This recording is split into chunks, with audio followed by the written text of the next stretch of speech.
Queremos darle la bienvenida a la maestra Catalina Martínez Coral.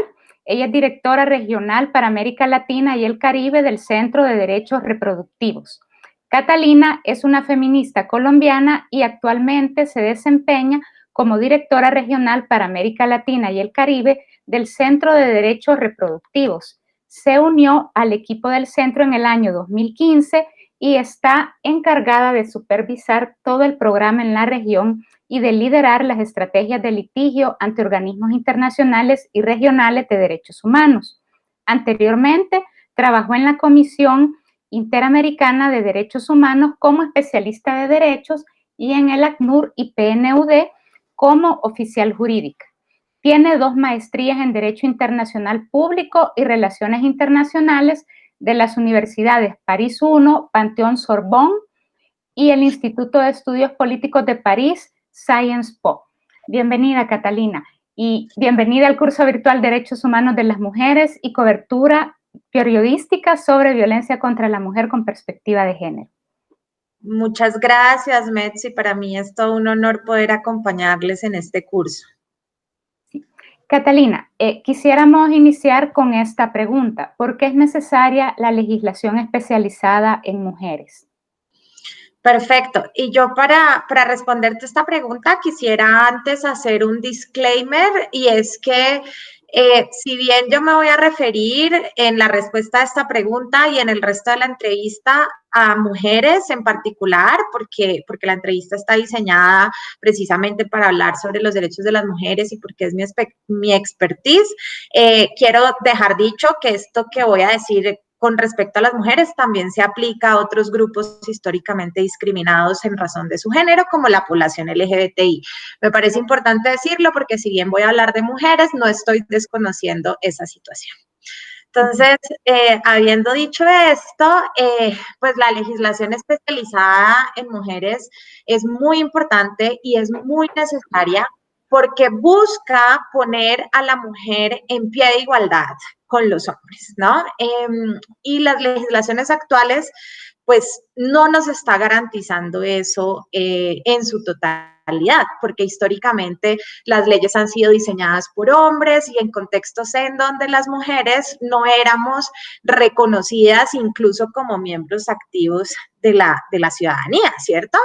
Es decir, que históricamente a las mujeres se nos ha asignado un rol en la sociedad muy específico, que ha sido, por ejemplo, el de quedarnos en casa, el de cuidar a la familia, el de ser las cuidadoras del hogar, y al hombre se le ha dado, en cambio, otro rol, que es el de ir a trabajar, el de llevar los ingresos a la casa, ¿no? Entonces, y estas diferencias, estos roles sociales, es importante empezar por ahí para entender, pues, que esto ha desarrollado unas relaciones de desigualdad y de exclusión contra las mujeres en la mayor parte de nuestras vidas, y esto pues se ha traducido en menos oportunidades y protecciones para trabajar, en menos acceso a tener recursos económicos propios, pues lo que además nos ha generado situaciones de dependencia, ¿no?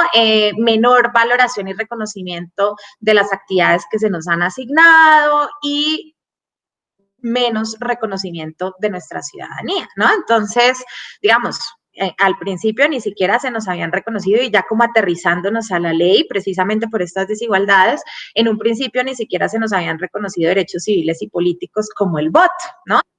Algo que nos tuvimos que ganar, que las sufragistas se tuvieron que luchar y bueno, hoy en día nos seguimos dando luchas precisamente para poder incluir esta perspectiva de género en las legislaciones. Por ejemplo, en los temas en los que yo trabajo específicamente y que considero de vital importancia, que son los del acceso a la salud reproductiva, todavía encontramos diferentes áreas de la salud en donde existen prohibiciones altas para acceder a un aborto, ¿no? En el caso de El Salvador, por ejemplo, está completamente penalizado el aborto, o inclusive en el área de la salud materna encontramos protocolos médicos en donde todavía ni siquiera podemos decidir cómo queremos dar a luz, ¿cierto? Entonces, estas son formas en cómo la ley no nos está protegiendo en su totalidad.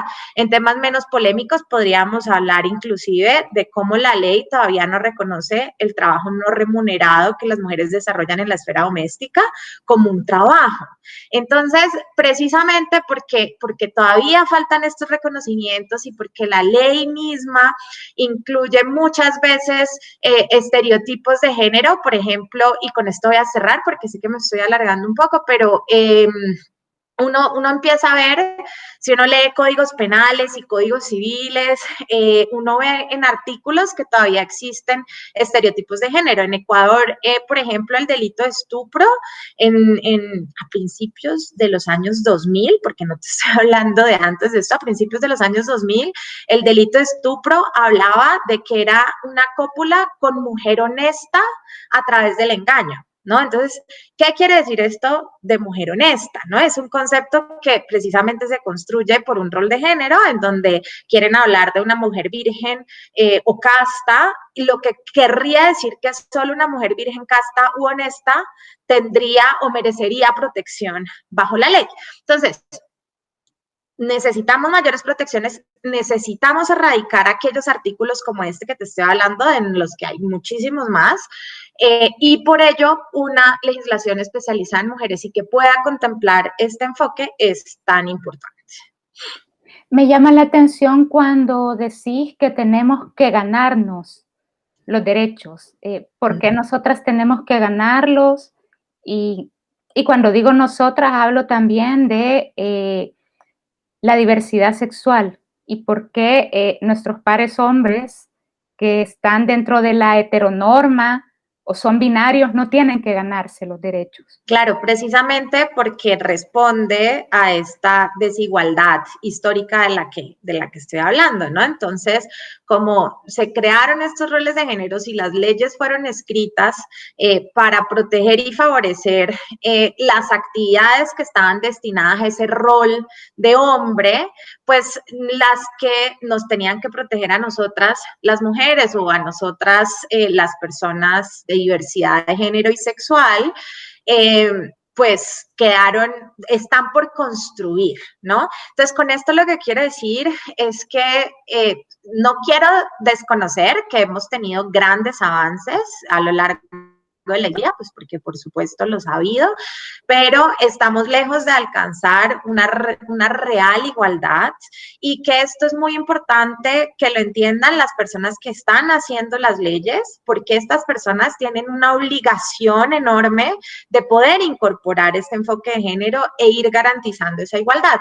Y por otra parte, no podemos desconocer, y con esto también quiero contestar a tu pregunta, que muchos de los cambios que se han dado a nivel de leyes para avanzar en la igualdad se han dado también porque ha habido luchas sociales detrás, luchas de las mujeres, luchas sociales de los movimientos de derechos humanos, y por eso también esas luchas sociales son tan importantes y hoy en día nos las seguimos dando, ¿no? Nos seguimos tomando las calles, seguimos apareciendo en el Congreso, seguimos litigando casos, porque efectivamente esa lucha social impulsa los cambios que necesitamos. Catalina, me imagino que tú, al igual que yo, y sobre todo tú, porque sos abogada, has escuchado que muchas personas, inclusive profesionales del derecho, hombres y mujeres, consideran que una legislación especializada para las mujeres es innecesaria y que es contraria al principio de igualdad de hombres y mujeres. ¿Por qué estas personas hacen una lectura errónea de la legislación especializada para mujeres y para la población LGTBIQ+? Sí, efectivamente, pues es una lectura errónea y un poco por lo que estábamos conversando ahora, ¿no?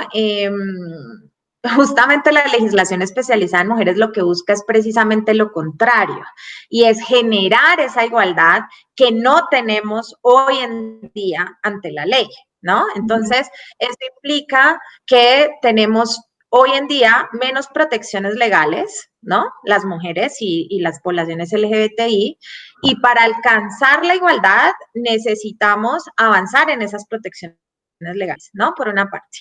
Pero por otra parte también, esos estereotipos de los que estábamos hablando, que están tan presentes en la sociedad, han hecho que para las mujeres y las poblaciones históricamente discriminadas sea más difícil acceder a puestos de decisión, por ejemplo, o integrar espacios públicos, ¿no? Pues como decíamos, hemos avanzado, pero si hacemos una cuenta de cuántas mujeres están hoy siendo, no sé, presidentas, o cuántas mujeres hacen parte de congresos, o cuántas mujeres hacen parte de altas cortes, o cuántas mujeres son directoras ejecutivas de compañías, pues nos vamos a dar cuenta que la diferencia sigue siendo muy grande. Esto también es cierto para las personas que hacen parte de la comunidad LGBTI.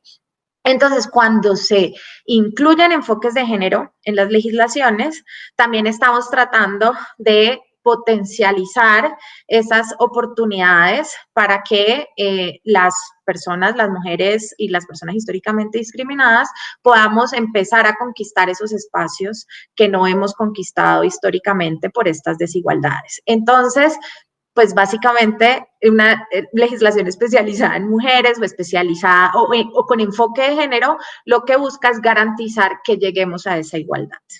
Catalina, y porque a veces uno escucha comparaciones, vaya, por ejemplo, en El Salvador, me imagino que tú sabes que existe la Ley Especial Integral para una Vida Libre de Violencia para las mujeres, y yo he escuchado a amistades que son abogados que cuando plantean esa desigualdad, por ejemplo, suelen poner como ejemplo, valga la redundancia, que escuchan que a su vecino la esposa le grita, o que qué pasa cuando la esposa le grita, lo insulta o lo golpea, y que se exagera al poner las expresiones de violencia de género como un delito. ¿Cuál sería como la incomprensión? Porque son como los típicos ejemplos que uno escucha de quienes despotrican, por ejemplo, para el caso de la ley. Sí, bueno, estas son afirmaciones que desconocen que esta violencia de la que nosotras estamos hablando es una violencia histórica en la que hemos estado envueltas precisamente por estas dinámicas de poder y desigualdad que existen en la sociedad. Entonces, yo no quiero minimizar que una mujer le grite a un hombre o golpee a un hombre, no sea también un gesto de violencia, pues porque gritar, pegar y demás son gestos de violencia, pero lo que tenemos que reconocer todos como sociedad es uno, que esos efectivamente son los casos más excepcionales, o sea, que la regla general es que quienes sufrimos la violencia somos nosotras las mujeres. Y lo segundo es que la violencia que sufrimos las mujeres no es una violencia ocasional, no es una violencia aislada, no es un caso, no son dos. Es algo tan estructural y tan sistemático que está tan arraigado a la sociedad precisamente porque hemos tenido esa dependencia con los hombres históricamente que ha hecho que de alguna manera se creen estas estructuras de poder en donde ellos creen que pueden dominarnos. Entonces, detrás de esa violencia hay una intención de dominación, hay una intención de callarnos, hay una intención de no dejarnos ser, ¿no? Entonces, no podemos desconocer que esto es estructural, que esto nos pasa a la gran mayoría de las mujeres en el mundo y que efectivamente por eso hay que reconocerla, hay que ponerle nombre, hay que atenderla, hay que crear una ley especializada, ¿no? Porque si no, no vamos a romper con la estructura. Catalina, ¿y podrías mencionarnos, la legislación internacional que protege a las niñas y mujeres de la violencia basada en género? Claro. Bueno, primero decir que me voy a focalizar en dos instrumentos internacionales que son especializados en la protección de los derechos de las mujeres. Uno de ellos es la Convención sobre la Eliminación de todas las formas de discriminación contra la mujer, mejor conocida como la CEDAW. Esta es una convención de Naciones Unidas que define, ¿no?, explícitamente ¿Qué es esto de la discriminación contra las mujeres? Y precisamente habla de esto que hemos estado conversando tú y yo, ¿no? Y es como la cultura y la tradición han sido fuerzas influyentes para crear roles de género en donde pues existe una situación de desigualdad.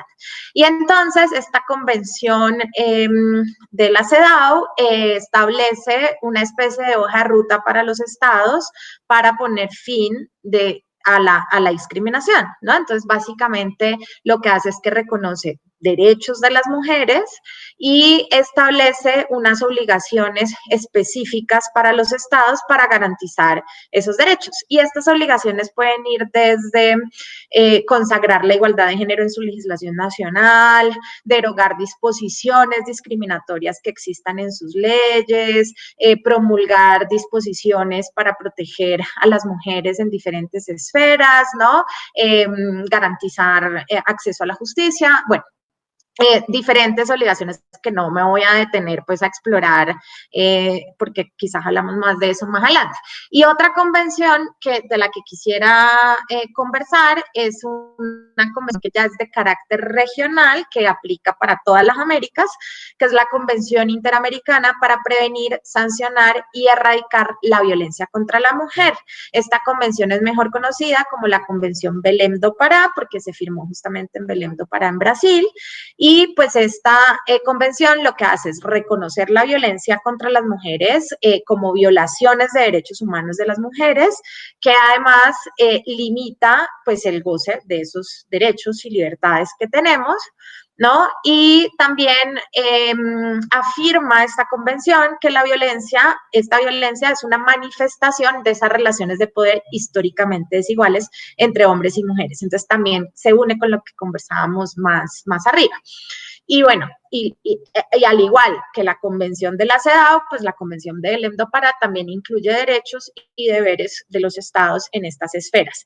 Pero yo quisiera también señalar que pese a que estas dos, digamos, son convenciones especializadas, pues los derechos de las mujeres también están protegidas por otras convenciones de derechos humanos más tradicionales, como el Pacto Internacional de los Derechos Civiles y Políticos, la Convención Americana de Derechos Humanos, el Pacto por los Derechos Económicos, Sociales y Culturales, porque cada una de estas convenciones de derechos humanos, en todo caso, también incluyen derechos que nos corresponde de los cuales también somos, pues podemos gozar y son nuestros, como por ejemplo el derecho a la vida, el derecho a la salud, el derecho a la vida privada, el derecho a la igualdad ante la ley, ¿no? Entonces hay muchas convenciones internacionales de derechos humanos que protegen nuestros derechos y un último componente que quisiera agregar es que estas convenciones además son firmadas y ratificadas por los estados que quieren promover estos derechos en sus territorios, ¿cierto? Entonces, cuando un estado firma o ratifica estas convenciones, lo que está diciendo es, yo me voy a comprometer a cumplir con estos derechos en mi territorio nacional. Entonces, cuando un estado viola estos derechos o no garantiza estos derechos en su territorio nacional, como ha firmado y ratificado estas convenciones, entonces podemos hacerlo responsable por la vulneración de los derechos que consagran esas convenciones. Y yo quería cerrar con eso, porque muchas veces tenemos posiciones que dicen que estos órganos están sobrepasando la soberanía de los estados, cuando en realidad no, porque los estados soberanos le entregaron esa competencia a esas convenciones cuando las firman y las ratifican. Entonces, quería cerrar con eso. Gracias, Catalina. ¿Y podrías explicarnos cómo se agotan las instancias legales en un país, por ejemplo, El Salvador, ante una violación a los derechos humanos o incumplimiento de la legislación nacional e internacional? Bueno, esto es un requisito para uno poder llevar un caso de violaciones de derechos humanos ante un comité de derechos humanos. Hay un requisito principal y es que hay que agotar estas instancias legales en el país, es decir, hay que agotar esos recursos internos que existen en el país. Y esto es precisamente bajo un principio que en derecho llamamos el principio de subsidiariedad, y es que primero siempre hay que darle la oportunidad al Estado de poder resolver cualquier tipo de vulneración de derechos humanos que se está dando en su país. Entonces, por ejemplo, si una persona es víctima de violencia sexual, lo primero que corresponde es interponer una denuncia penal, ¿no? Diciendo esta persona fue víctima de violencia sexual, este es el agresor, y darle la oportunidad a los tribunales de ese país para que le den justicia a esta persona, ¿cierto? Pero entonces, ¿qué pasa cuando entonces ya el caso llega a una instancia internacional? Lo que pasa es que el Estado no atribuyó justicia, ¿no? O no inició la investigación, o hubo una investigación que tuvo demasiadas arbitrariedades, o efectivamente, no sé, el caso quedó en la impunidad, Entonces, cuando ya se le ha dado la oportunidad al Estado y se han agotado esas vías y no se encuentra justicia a nivel interno, ya se le dio la oportunidad al Estado soberano de dar justicia en un caso y no la dio, entonces es en ese momento en que nosotras decimos, ok, el Estado es responsable internacionalmente porque no está cumpliendo con su obligación, en este caso, de darle justicia a esta persona que fue víctima de violencia sexual. Entonces podemos ir a un órgano internacional a decirle que el Estado está siendo responsable y que necesita, digamos, ser juzgado a nivel internacional. Con esto que nos explicabas, quiere decir que una vez se agotan las instancias nacionales, se puede demandar, por ejemplo, al Estado salvadoreño ante instancias internacionales. ¿Podrías explicarnos entonces cómo se activan en este caso el Sistema Universal de Protección de los Derechos Humanos y el Sistema Regional de Derechos Humanos cuando un Estado violenta precisamente los derechos humanos de una mujer? Que como tú ya nos explicaste al principio, nos estamos centrando en mujer y en diversidad sexual, pero pues aplica para todas las personas, ¿verdad? Me voy a servir quizás de un ejemplo de caso para poder explicar cómo se lleva un caso a nivel internacional.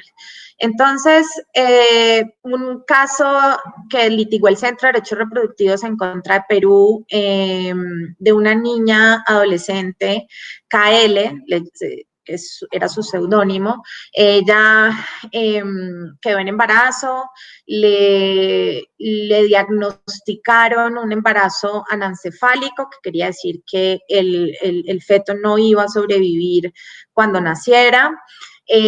Bajo esa figura, ella hubiese podido acceder a un aborto en Perú, porque en Perú existe el aborto terapéutico para salvar la vida y la salud de las mujeres, y este caso aplicaba en esa causal. Sin embargo, pese a que ella inició un proceso administrativo para poder acceder al aborto, se le fue denegado, y pese a que ella se fue a instancias judiciales después, este servicio se le fue denegado también.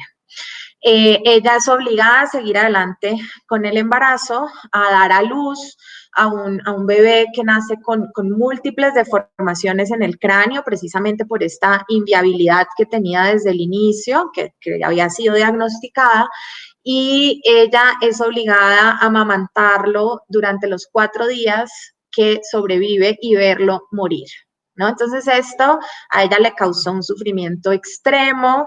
Se iniciaron unas acciones legales a nivel de Perú para buscar una reparación por esta situación y este sufrimiento que se le había generado a un adolescente por estas circunstancias, que no tuvieron ninguna resolución a nivel interno de Perú. Entonces, cuando esto pasa, nosotras decidimos sacar este caso y llevarlo al Comité de Derechos Humanos de Naciones Unidas. ¿Bajo qué principios? Primero, que el Estado como un todo es el responsable por estas vulneraciones que sufrió KL en Perú. Primero, porque quienes la atendieron eran funcionarios públicos, eran médicos de un hospital público, entonces ahí hay una responsabilidad estatal.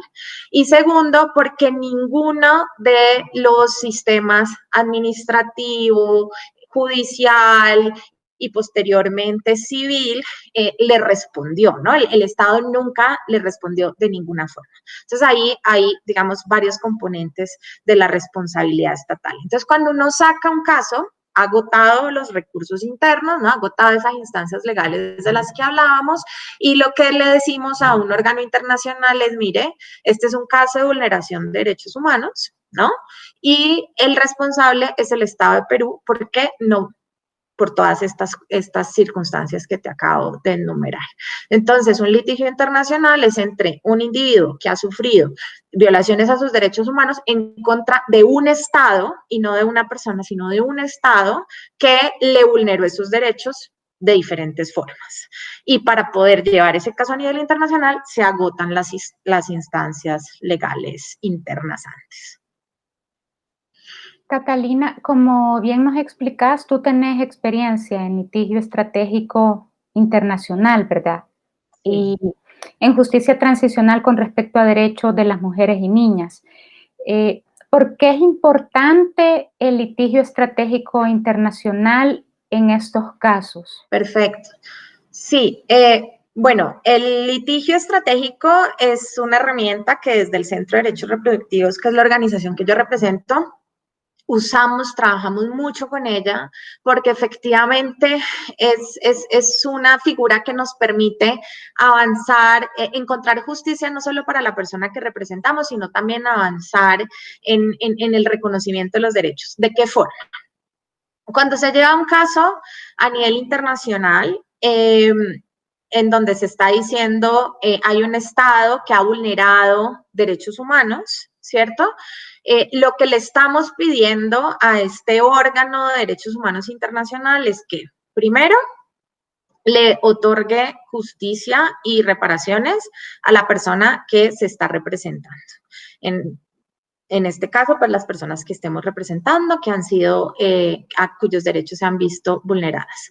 Y esas reparaciones tienen que ser integrales, ¿no? Entonces, la reparación no solamente contempla una compensación económica, por ejemplo, sino que también contempla otro tipo de medidas simbólicas que permitan que esta persona de alguna manera se vea resarcida en esa vulneración de derechos humanos. Entonces, estas medidas simbólicas pueden incluir, por ejemplo, actos de disculpas públicas por parte del Estado, que el Estado se disculpe públicamente, reconozca su responsabilidad y le diga, sí, discúlpenos por estas violaciones de derechos humanos que cometimos, y esto lo tienen que hacer, digamos, las más altas autoridades del país. En el caso de KL, que yo les contaba, por ejemplo, se hizo un evento público con ministros, personas que hacían parte de las cortes, ¿no? Como realmente fue un gran evento de reconocimiento de responsabilidad.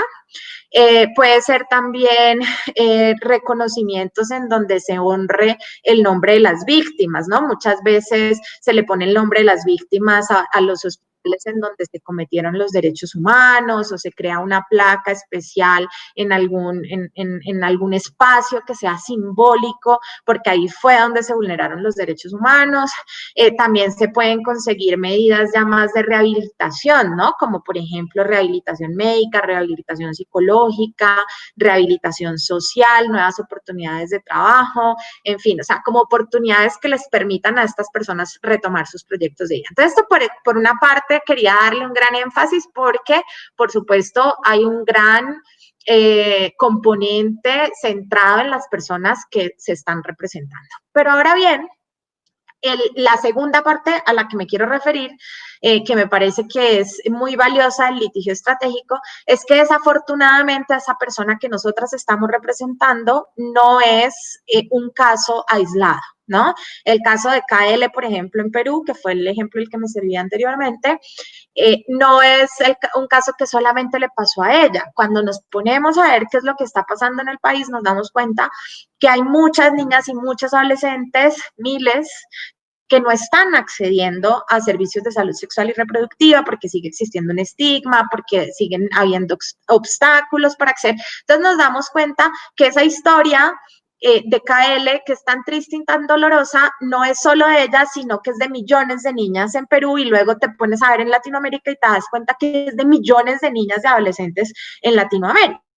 Entonces, cuando el caso es así de estructural, que representa esa situación estructural, entonces el otro punto del litigio estratégico es que queremos atender esa situación estructural.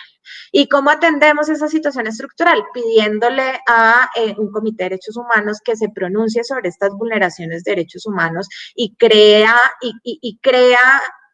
estándares en derecho para que los estados se vean obligados a seguir adelantando sus políticas y sus leyes en términos de derechos sexuales y reproductivos, por ejemplo, ¿no? Entonces, eso es muy importante porque se va creando más protección alrededor de este tema, porque se interpretan esos artículos de las convenciones y quedan en estas decisiones, y eso es aplicable para todos los estados que han ratificado, como ya dijimos anteriormente, la competencia de una convención o de un órgano.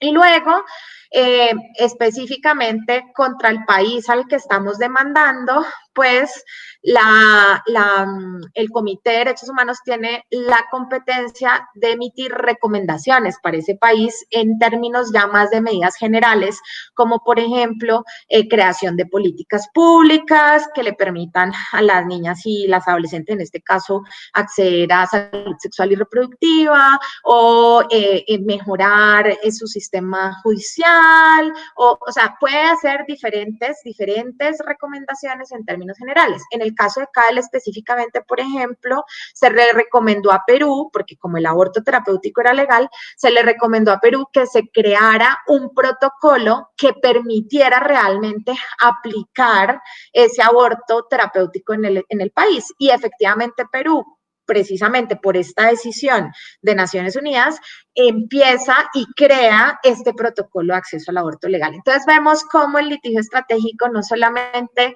tiene un impacto muy importante en la vida particular de las personas que estamos representando, sino que también va a obligar al Estado a hacer cambios estructurales para avanzar en el reconocimiento de los derechos, y adicional a eso, como es un órgano que muchos estados han ratificado, esos estándares de derecho que se creen, pues son aplicables para todos los estados. Entonces estamos viendo impactos a diferentes niveles.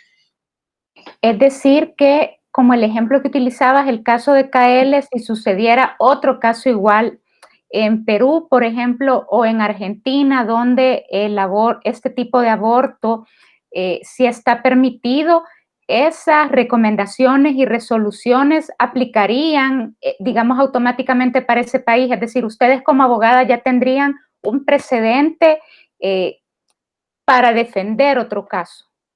Exactamente, es un precedente que nos permite aplicarlo a los nuevos casos que están apareciendo hoy en día, que pues tristemente siguen existiendo, ¿no? Entonces, como estos precedentes ya existen, de hecho en el caso de KL, un gran precedente jurídico ahí fue que el comité dijo que obligar a un adolescente a seguir adelante con un embarazo en esas circunstancias constituía un trato cruel, inhumano y degradante. O sea, ya lo subió a trato cruel, inhumano y degradante. Entonces, ese es un estándar jurídico, y ese estándar entonces ya es aplicable para todas las niñas y adolescentes en la región que son obligadas a seguir adelante con un embarazo en esas circunstancias, ¿no? Porque han sido víctimas de violencia sexual, porque tienen un embarazo inviable, porque tienen menos de 14 años y sus cuerpos no están preparados para asumir un embarazo, ¿no? Entonces uno empieza a aterrizar esos estándares a otros casos de niñas y mujeres, y pues seguimos avanzando entonces en la protección. Gracias, Catalina. ¿Y podrías explicarnos ahora en qué consiste la justicia transicional y por qué es importante la justicia transicional? Y si es posible, ¿podría facilitarnos un ejemplo del trabajo desarrollado desde el Centro de Derechos Reproductivos sobre violaciones a los derechos de las niñas y mujeres en América Latina y los resultados de este trabajo? Listo, sí, claro. Mira, la justicia transicional es, como su nombre bien lo indica, es una justicia que se constituye en un periodo de tiempo, ¿verdad? Y ese periodo de tiempo lo que busca es que un Estado determinado logre pasar de una situación de conflicto, ¿no?, a una situación de paz. Y para lograr eso se establecen mecanismos de justicia transicional que permitan de alguna forma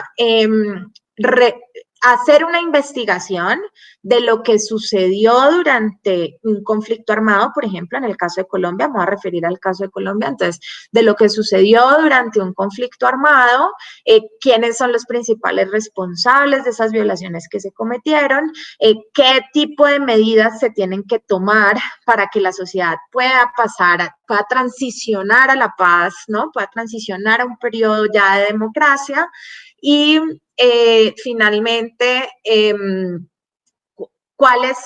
cómo nos reconciliamos como sociedad después de lo que pasó. Y esa reconciliación de la sociedad después de lo que ha pasado, pues implica por ese reconocimiento de la verdad, ¿no? Se cometieron tantas vulneraciones, estos fueron los responsables, estas son las dinámicas sociales que hicieron que esto sucediera, y finalmente el Estado colombiano en este caso tiene que verse obligado a hacer cambios en estas políticas para evitar que esto vuelva a pasar. Básicamente eso es lo que, como en términos muy generales, eso es lo que busca la justicia transicional. El Centro de Derechos Reproductivos en Colombia en Colombia nuestros mecanismos de justicia transicional tienen dos órganos importantes. Uno de ellos es la Comisión para el Esclarecimiento de la Verdad, que básicamente busca esto que te estoy diciendo, y es esclarecer la verdad y hacer recomendaciones para la reconciliación. Y la Jurisdicción Especial para la Paz, que es el órgano ya encargado de decretar las responsabilidades individuales, es decir, de decir quiénes fueron los agresores, cuáles fueron las violaciones que se cometieron, ya de una manera más específica. Entonces, el Centro de Derechos Reproductivos firmó un acuerdo con la Comisión de la Verdad cuando apenas se constituyó la Comisión de la Verdad, porque lo que nos hemos dado cuenta es que alrededor del mundo en procesos de justicia transicional ha quedado debidamente reconocido la violencia sexual que han sufrido las mujeres durante los conflictos, durante periodos de guerra. Sin embargo, no ha quedado tan desarrollado las violaciones que se han cometido contra las mujeres a sus derechos reproductivos, que son dos esferas diferentes, ¿no? La primera esfera recae sobre la sexualidad de la mujer, la segunda esfera o de las personas con capacidades de gestar, ¿no? Vuelvo y repito, no lo quiero centrar solo en las mujeres. Entonces, la primera esfera recae sobre la sexualidad, la segunda esfera recae sobre la reproducción. Y entonces, en esta esfera de la reproducción se han cometido muchísimas violaciones de derechos humanos en conflicto. En Colombia, por ejemplo, se cometieron abortos forzados a mujeres tanto dentro de las filas de los grupos armados como contra sociedad civil. Se cometieron esterilizaciones forzadas, es decir, se les quitó la capacidad de reproducir de manera permanente a muchas mujeres durante la guerra. Se hicieron como prácticas de anticoncepción forzada, ¿no? A las mujeres que hacían parte de las filas les daban anticonceptivos de manera forzada porque se consideraba que no, pues no podían ser madres dentro de la guerra, ¿no?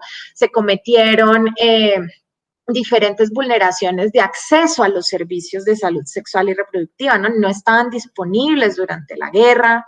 Entonces, esto es para darte algunos ejemplos, y todos lo que buscaban básicamente era arrebatarle a las mujeres su capacidad de tomar esas decisiones sobre esa esfera tan íntima que es la reproducción y cómo queremos vivir nuestras vidas. Entonces, lo que nosotras desde el Centro de Derechos Reproductivos y muchas organizaciones en Colombia queremos lograr durante esta etapa de justicia transicional es que se haga un reconocimiento de esas violaciones también a los derechos reproductivos, que se haga un debido reconocimiento separado de la violencia sexual. La violencia sexual es una violencia y hay otra violencia que es la violencia reproductiva, y Colombia en este caso tiene la gran oportunidad de crear este precedente sobre esta violencia reproductiva que pueda ser replicado después en otros mecanismos de justicia transicional.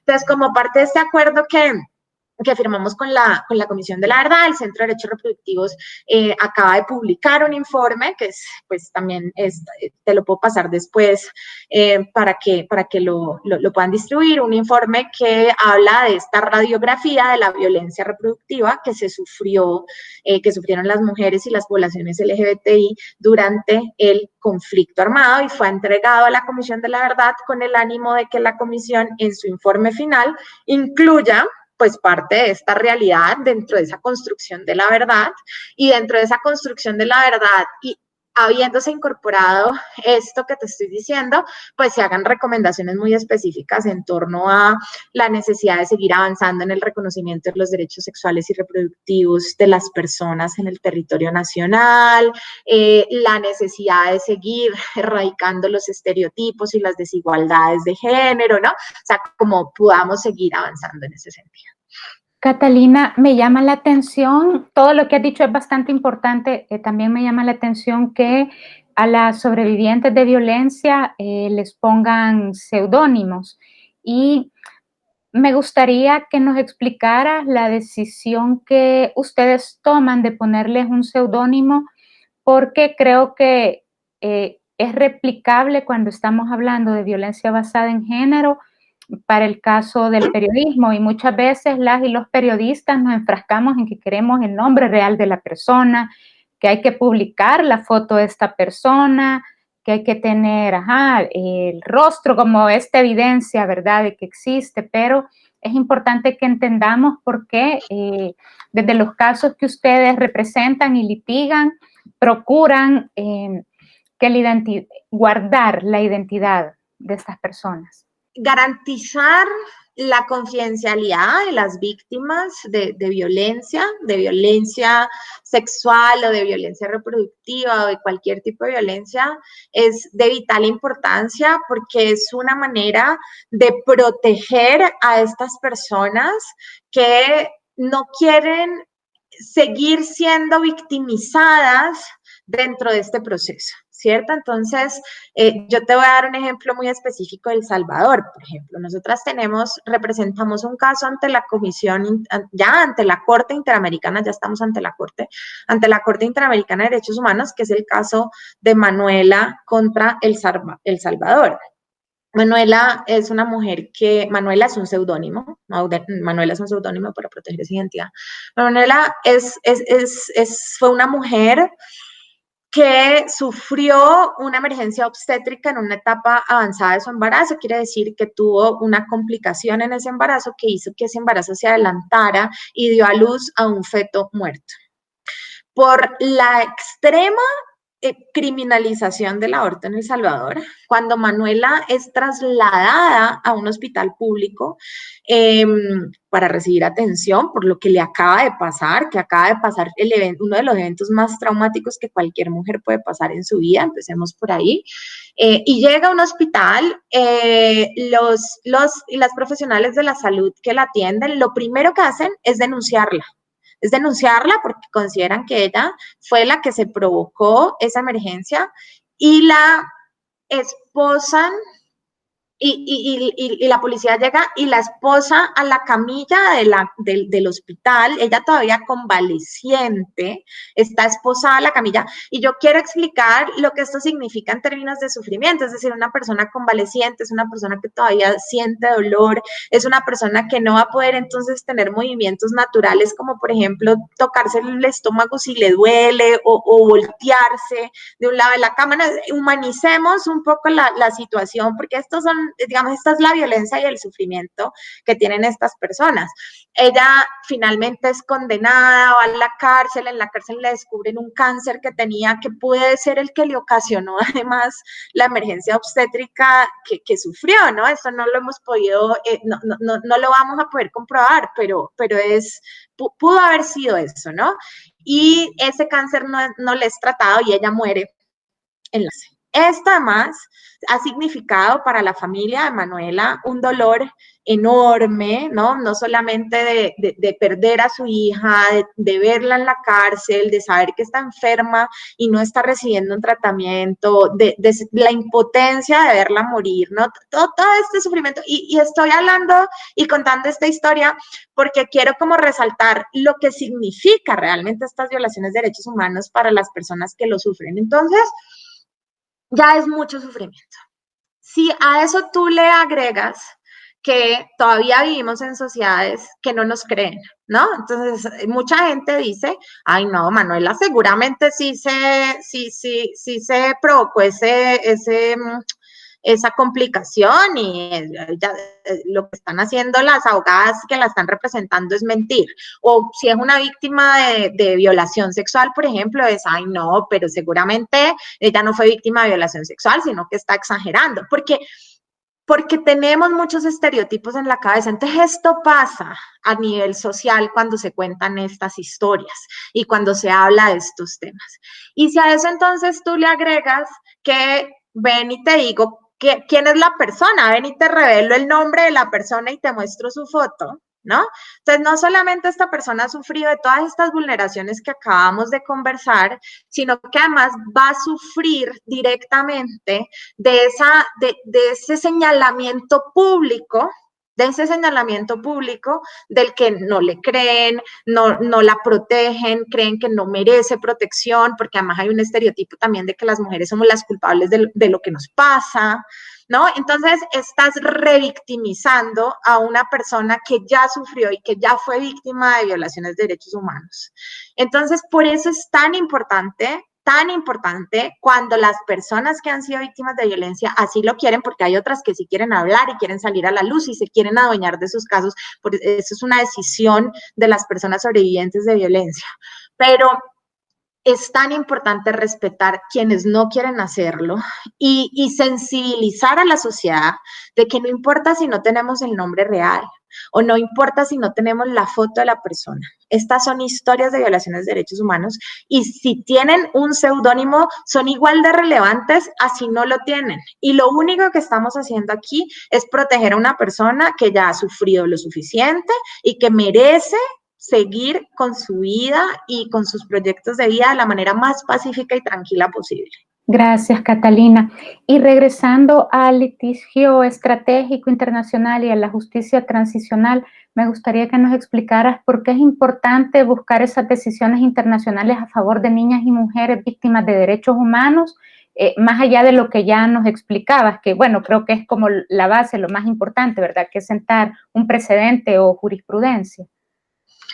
Sí, específicamente eso, o sea, yo pienso que es muy importante seguir buscando justicia, uno, precisamente porque para las mujeres que han sido víctimas de violencia, la justicia en la forma en que venga, ¿no? La justicia que puede ser que el agresor vaya a la cárcel o la justicia que puede ser que haya un reconocimiento de que fue víctima de violaciones de derechos humanos o la justicia que puede ser más restaurativa a través de un proceso de justicia transicional o internacional en donde se declara un Estado responsable y se piden cambios. No, o sea, la justicia en la forma que sea es de vital importancia para una víctima de derechos humanos porque le permite de alguna forma hacer una catarsis sobre lo que vivió, ¿no? Y saber que se está reconociendo que fue víctima de violaciones de derechos humanos, que hay un reconocimiento sobre eso y eso pues trae mucha paz a los procesos, ¿no? Primero por ahí. Y segundo, ya a nivel más general, pues efectivamente un litigio como estos de los que estamos hablando es muy importante porque crea precedentes, esos precedentes crean protecciones, esas protecciones crean derecho y vamos avanzando entonces en el reconocimiento de los derechos de las mujeres, de las poblaciones LGBTI y vamos dando pasos contundentes hacia la igualdad, porque si bien el cambio de la ley no nos garantiza la igualdad de entrada, ¿no? Porque luego viene todo el tema de la implementación y de cambiar mentalidades y demás, ¿no? Pues eso es todo un proceso.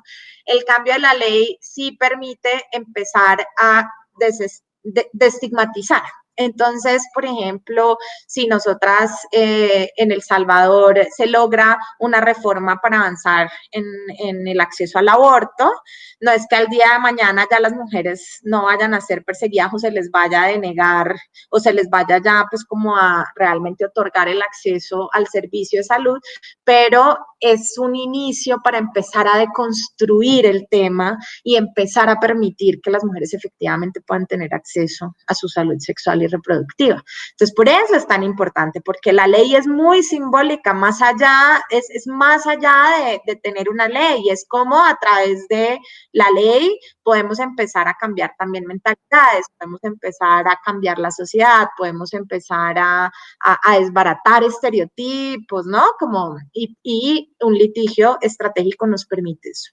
Y me imagino que también puede permitir a una persona que ha sido víctima de violación a los derechos humanos en su país y que, digamos, por desconocimiento, falta de recursos, no ha llevado su caso y probablemente no se ha dado cuenta que ha sido víctima de violencia a los derechos humanos, conocer cuando existen estos casos y decir, a mí me pasó lo mismo o a una familiar, y entonces activar el sistema. Me imagino que también puede ser, ¿verdad?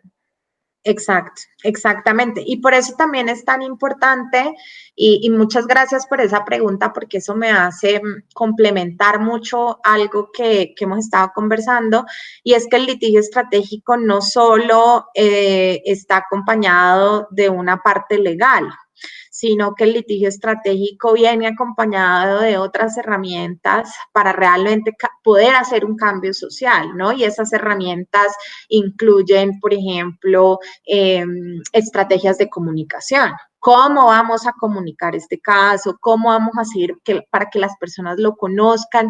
No solamente porque es importante que las personas entiendan los derechos que se crean a través de un litigio de un caso específico, sino por lo que tú misma me estás diciendo, ¿no? Porque muchas personas se van a ver reflejadas en esta mujer que se ha dado esta lucha por la justicia. Y al verse reflejadas en esta mujer que se ha dado esa lucha por la justicia, pues van a quizás querer intentar también una justicia propia por violaciones que han sufrido directamente. Entonces, y además de las estrategias de comunicaciones, estos litigios también, pues la idea es que hagan parte de los movimientos sociales que existen en los países. Entonces, por ejemplo, que si se gana un caso en El Salvador, si ganamos el caso de Manuela contra El Salvador ante la Corte Interamericana, que el movimiento de mujeres en El Salvador se apropie de ese caso, se apropie de esa decisión, se apropie de esas recomendaciones que va a sacar la Corte Interamericana para que ellas también las promuevan en sus estrategias de incidencia, en su labor ante el Congreso, en los reclamos que le hacen al Ejecutivo, ¿no? Es como, porque finalmente el caso es litigado por la Agrupación Ciudadana por la Despenalización del Aborto y el Centro de Derechos Reproductivos, pero es un caso que va a ser tan emblemático en las recomendaciones generales que la Corte le va a hacer a El Salvador, pues que es muy importante que los movimientos se apropien de eso y pues que la implementación se haga entre todas. Gracias, Catalina. Para ir cerrando la entrevista, nos gustaría que nos comentes cuál consideran ustedes que debe ser el rol de las y los periodistas en la construcción de una sociedad informada, con igualdad y perspectiva de género. Bueno, el rol de las periodistas y los periodistas es vital para la construcción de una sociedad en igualdad de condiciones, porque finalmente son las personas que pasan la información, ¿cierto? O sea, son las personas que informan a la sociedad, son las personas que pueden influenciar decisiones de vida, decisiones políticas, ¿no? Porque precisamente, pues, son quienes informan. Y por ello es muy importante, por ejemplo, que se hagan estas clases como la que se está haciendo en este momento, porque los periodistas y las periodistas tienen una responsabilidad con ese poder tan grande que tienen sobre la información, y es precisamente informar de la manera más objetiva y más responsable posible para que precisamente podamos contribuir a que no se sigan replicando estereotipos. No queremos noticias que repliquen estereotipos, sino más bien que los eliminen. Queremos noticias que le den su debido lugar a las mujeres. Queremos periodistas que le crean a las mujeres sus historias. Queremos periodistas que nos protejan la identidad. Que no nos fuercen a contar historias que no queremos contar, ¿no? Entonces, es una labor de mucha responsabilidad. A mí me gusta muchísimo trabajar con periodistas, lo hago mucho en el trabajo en donde estoy, no solo dando entrevistas, sino también a través de diferentes colaboraciones, así que pues no, y más bien celebro este curso, agradezco muchísimo que me hayan invitado y quedo a tu disposición y a la disposición de las personas que cursen el curso para ampliar información o para lo que sea necesario. Gracias, Catalina, y gracias por aterrizarnos un tema que es bastante complejo porque, pues sí, nosotros le damos cobertura, pero como no hemos estudiado Derecho y pues estudiar Derecho es algo amplio que me atrevo a decir que es inagotable, es complicado, pues tenemos esta responsabilidad de comprender mejor y de hablar con las personas que son expertas en estos temas para entenderlo y poder aterrizarlo también para las personas que al final son las que se informan con los textos que producimos, ¿verdad? O con los formatos periodísticos que producimos. Así que muchas gracias, Catalina. No, a ti, muchísimas gracias.